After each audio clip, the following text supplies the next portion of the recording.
2개의 집, 3개의 거짓말. 저는 올해 36의 마케팅 컨설턴트 김지원입니다. 평범한 회사원으로 살던 제 인생이 무너지기 시작한 건 3년 전 가을이었습니다. 남편과 결혼한 지 12년.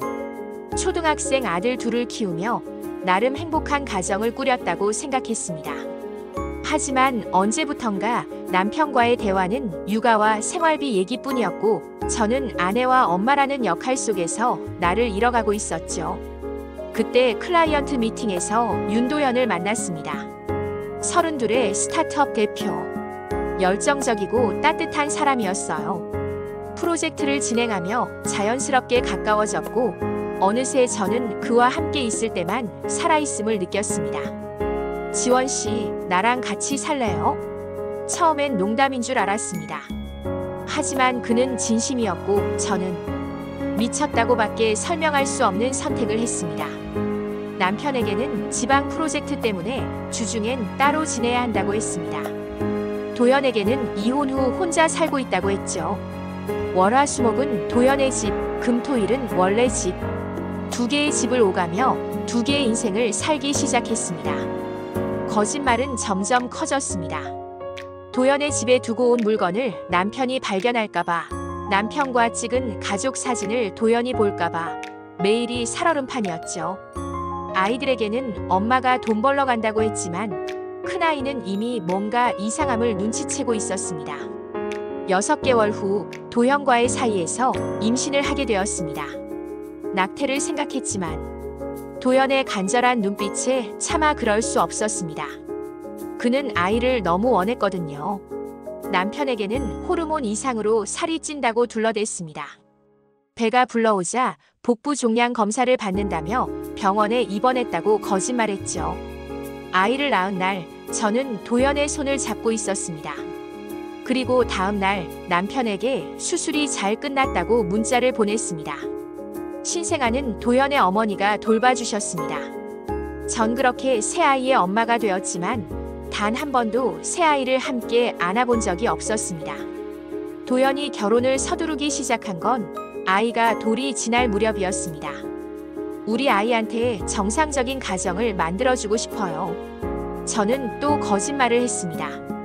이혼 서류 정리 중이니 조금만 기다려달라고요. 하지만 도연의 부모님이 상견례를 요구했고 저는 동네 부동산 아저씨에게 사정의 아버지 역할을 부탁했습니다. 5만 원짜리 연극이었죠.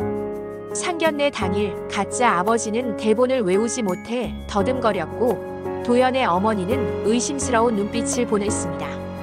그리고 최악의 순간 남편이 그 레스토랑에 나타났습니다. 거래처 접대 장소가 하필 그곳이었던 겁니다. 지원아. 그 한마디에 모든 게 무너졌습니다.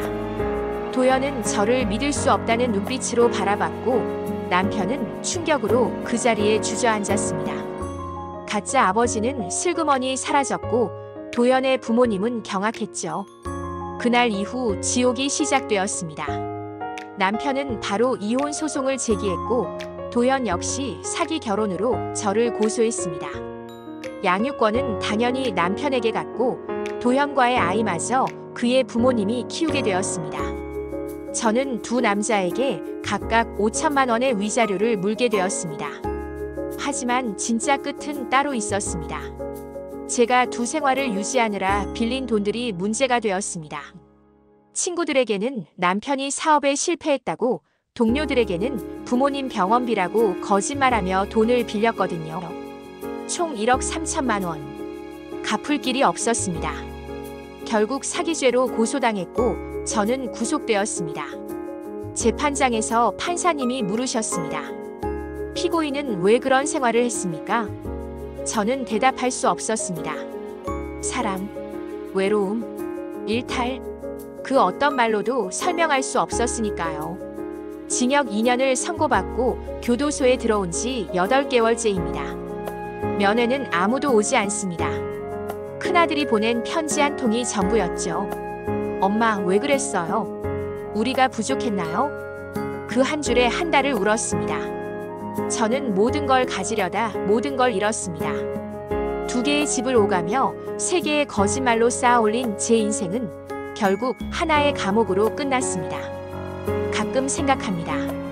그때 도현을 만나지 않았다면, 남편에게 솔직하게 말했다면, 첫 번째 거짓말을 하지 않았다면, 하지만 이미 늦었죠. 제가 남긴 건 상처받은 두 남자, 엄마를 잃은 새 아이, 그리고 돌이킬 수 없는 거짓말들 뿐입니다. 내일이면 제 막내 도현과의 아이가 두 돌이 됩니다.